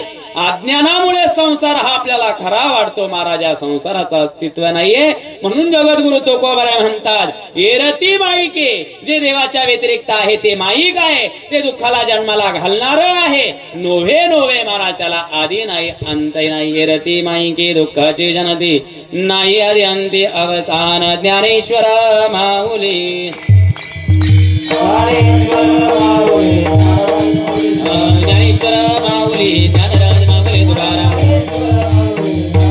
हो आपुला तो एक देव करुणी घ्यावा तेने विना जीवा सुख नो विरती माईके दुःखाची जनते नाही अर्यांती अवसान अविनाश करी आपुले ऐसे लावी मनाविसे गोविंदाचे तुका म्हणे कमरणीचे सरे उत्तमची उरे कीर्ती मागे तुम्ही म्हणाल महाराज असं वाकडं तिकडं का घुसलात तुम्ही पहिलं चरण झाल्यानंतर दुसरं झालं पाहिजे दुसरं झाल्यानंतर तिसरं झालं पाहिजे परंतु त्याचं असं आहे जसं बघा तुम्ही जगद्गुरु तुका म्हणतात आपुला तो एक देव करून घ्यावा देव मिळाला म्हणजे सुख मिळेल जसं बघा तुम्ही एखादा मुलगा पळत आला आजोबाकडे आजोबा काय आणलं गावातून आजोबांनी त्याच्या हातामध्ये काय दिलं चॉकलेट दिलं चॉकलेटचा हात मागं येतं ते पुन्हा दुसरा हात पुढं करतं त्या हातात चॉकलेट दिलं ते पुन्हा या हातातून म्हणजे या जीवाचा स्वभाव आहे अजून काय मिळेल तर जगद्गुरु तुकोबारांनी शेवटच्या चरणात सांगितलं देव मिळाल्यानंतर सुख तर मिळेल पण अजून काय मिळेल तर तुका म्हणे का मरणीची सरे उत्तमची उरे कीर्ती मागे कीर्ती रूपाने जिवंत राहता येईल पण जगद्गुरु तुकोबार आहे जो देव मिळाल्यानंतर कीर्ती रूपाने ज्या जगामध्ये जिवंत राहता येतं तो देव प्राप्त कसा करायचा मग तुकोबाराने तिसरं चरण सांगितलं अविनाशी करी आपुली ऐसे लावी मनापिसे गोविंदाचे अविनाशी तत्वाला प्राप्त करायचं असेल तर मनाला वेळ लागला पाहिजे पुन्हा तुकोबाराने विचारलं तुकाराम महाराज देवाच्या प्राप्तीचं साधन कळालं पण देवाच्या व्यतिरिक्त हे जे दिसतं हे काय आहे तर तुकाराम महाराजांनी द्वितीय चरणामध्ये सांगितलं ये रती माहिके दुःखाची जनती नाही अर्यांती अवसान हे आहे महाराज आणि म्हणून झालेली सेवा ब्रह्मलीन सद्गुरु श्री नारायणगिरीजी महाराज गुरुवर्या मंत सद्गुरु श्री श्री रामगिरीजी महाराजांच्या कमली समर्पित करून या ठिकाणी सेवेला पूर्णविराम समस्त ग्रामस्थ मालुंजा बुद्रुककर या ठिकाणी उपस्थित आहे सर्व भजनी मंडळ दोन्ही गावचे भजनी मंडळ या ठिकाणी उपस्थित आहे देवस्थान दत्त देवस्थानचेही भजनी मंडळ उपस्थित आहे सेवेकरी मंडळी उपस्थित आहे त्याचप्रमाणे या ठिकाणी कणकोरी असेल कणकोरीचेही भजनी मंडळ आमचे आश्रम भवन ते उपस्थित आहे त्यांना देखील धन्यवाद त्याचप्रमाणे परिसरातून आलेली सर्व पाहुणे मंडळी असतील भजनी मंडळ असतील आमचे गायनाचार्य गोरख महाराज असतील आमचे थोरात पाटील या ठिकाणी उपस्थित आहे फकीराबाद वाडीहूनही पाहुणे मंडळी आलेली आहे मला वाटतं लग्नाकरचाही सकाळी आम्हाला फोन आलता सांगितलं की महाराज आमची साडूच होते आबा आणि त्यांचा सुद्धा फोन आला होता आणि म्हणून सर्वच मंडळी एकातलं एक गंगागिरीजी महाराजांचा भक्त परिवार आहे पाहुणे मंडळी आहे सर्व मंडळी या ठिकाणी मोठ्या जड अंतकरणाने आपण आबांना शेवटची भावपूर्ण श्रद्धांजली या ठिकाणी देतोय कमी वयामध्ये आबांनी या ठिकाणचा असणारा प्रवास त्यांनी संपवलेला आहे आणि त्यांचे असणारे बंधू आमचे दत्तू भाऊ यांच्यावर आता त्यांच्या कुटुंबाची जबाबदारी आहे निश्चितच जो मनुष्य या ठिकाणी येतो कमी दिवस जगतो म्हणजे त्याने काहीतरी फार मोठं काम केलेलं आहे आणि म्हणून या परमार्थाचा चांगल्या प्रकारचा संस्कार या साळुंके परिवारामध्ये आबांनी घातलेला आहे आणि नवे खंडेराव महाराजांची इच्छा असेल देवाला देवाचा भक्त प्रिय झाला आणि बोलावून घेतलं वयाच्या 42व्या वर्षी या ठिकाणी या लोकातला प्रवास त्यांनी संपवला जगद्गुरु तुकोबराय सुद्धा 42व्या वर्षीच आपला या लोकातला प्रवास संपून त्यावेळी पंढरपूरच्या पांडुरंग परमात्म्याच्या धामाला म्हणजे वैकुंठाला निघून गेले त्याचप्रमाणे या ठिकाणी आव्हांनी देखील 42 वर्षाचा प्रवास आपला संपवला आणि या प्रपंचाची असणारी सगळी जबाबदारी त्यांचे असणारे बंधू आमचे दत्तू भाऊ यांच्या खांद्यावर ठेवली आणि इथलं असणारं कार्य संपून आबा या ठिकाणी मार्तंड भैरवाच्या धामाला म्हणजे कैलासात आबा निघून गेले निश्चितच आबांच्या जीवात्म्यास या ठिकाणी चिरकाल शांती हो आणि आबा करता आपण कोणीही शोक करू नये कारण ज्या माणसाचा मृत्यू झाला आणि मृत्यू बघा तुम्ही कसा झाला ज्या खंडेराव महाराजांची आयुष्यभर त्यांनी सेवा केली भक्ती केली नवे त्यांच्यामध्ये खंडेराव महाराजांचा असणारा संचारही होता आणि त्याच खंडेराव महाराजांची आरती करता करता त्यांना अटॅक आला भगवंताने बोलावलं आणि भगवंत आरती करता त्यांना घेऊन गेला आणि महाराज मरण तर सगळ्याला येता परंतु रस्त्यावरचं मरण वेगळं घरातलं मरण वेगळं दारातलं मरण वेगळं खाटेवरचं मरण वेगळं झोपताना मरण वेगळं चालता बोलताना जाताना मरण वेगळं कथा कीर्तनात बसल्या असताना मरण वेगळं तीर्थाला गेल्यानंतर तीर्थाच्या क्षेत्री मरण वेगळं परंतु महाराज ज्याची आयुष्यभर सेवा केली भक्ती केली त्याच्या भक्ती करत असताना मरण येणं हे फार भाग्याचं लक्षण आहे महाराज आणि म्हणून साधीला पर्वकाळ त्यांनी त्यांचा पर्वकाळ साधला आणि खंडेराव महाराजांची आरती करता करता आपली ज्योत खंडेराव महाराजांमध्ये विलीन करून घेतली आणि म्हणून आबा करता कोणत्याही प्रकारचा शोक न करता कारण तुम्ही शोक करत बसाल तर विशेषतः त्यांच्या असणाऱ्या सौभाग्यवती गंगा भागीरथी आमच्या मोहिनी ताईंना मी विशेष सांगेल की आपल्या जबाबदारी आव्हांचं कर्तव्य आपल्या खांद्यावर आहे. त्यांच्या असणारे स्वप्न आपल्या डोळ्यापुढे ठेवून आपण स्वप्न त्या ठिकाणी साकार करण्याचा प्रयत्न करायचा आहे. आपण आपल्या कर्तव्याशी निष्ठ राहून आपल्या मुलांना चांगल्या प्रकारचे संस्कार, ज्याप्रमाणे आबाच्या भक्तीमध्ये विलीन झाले त्याचप्रमाणे आपण आपल्या मुलाला म्हणजे सुदर्शनला आणि कुमारी गायत्री चांगल्या प्रकारचा त्यांचा संस्कार आपण त्यांना सांगायचा आहे.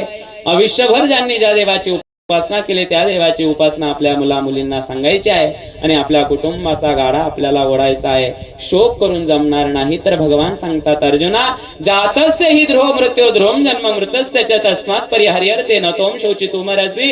गेलेल्या व्यक्तीबद्दल शोक करू नये, तर गेलेल्या व्यक्तीने जे केलेलं आहे, जो मार्ग दाखवलेला आहे त्या मार्गाने आपण आपलं जीवन घालवावं आणि आपल्या कर्तव्याचं पालन आपण करावं. शोक करीत बसू नये. आणि म्हणून आता हा दुःखाचा डोंगर आहे, दुःख पचवण्याची शक्ती परमात्मा या परिवाराला देव, आवाच्या जीवात्म्या चिरकाल शांती लाभो हीच असणारी प्रभू चरणी प्रार्थना योगीराज सद्गुरु श्री गंगागिरीजी महाराज संस्थान गोदावरी धाम सरला बेटच्या वतीने आणि गुरुवर्य महंत स्वामी सद्गुरु श्री श्री रामगिरीजी महाराजांच्या वतीने आबांना भावपूर्ण श्रद्धांजली. आबांनी दत्त संस्थांमध्ये देखील आमचे चोपदार मंडळी या ठिकाणी उपस्थित आहे. चोपदारकीचंही त्यांनी काम केलेलं आहे आणि महाराजांच्या चरणी नित्यंत असणाऱ्या त्यांची श्रद्धा होती. आईच्या असणाऱ्या श्राद्धीच्या निमित्ताने आबा आणि त्यांचे बंधू दोघांनी मिळून त्या ठिकाणी या ठिकाणी आईचं श्राद्ध मोठ्या प्रेमाने मोठ्या उत्साहाने त्या ठिकाणी केलं आणि म्हणून तेच आबा आज त्यांच्या श्राद्धविधीमध्ये नाहीये, निश्चित मंदिराच्या रूपामध्ये आबा या ठिकाणी आहे आणि म्हणून आबांना भावपूर्ण श्रद्धांजली समर्पित करून या ठिकाणी सेवेला पूर्ण विराम. जय विठ्ठल जय हरी विठ्ठल.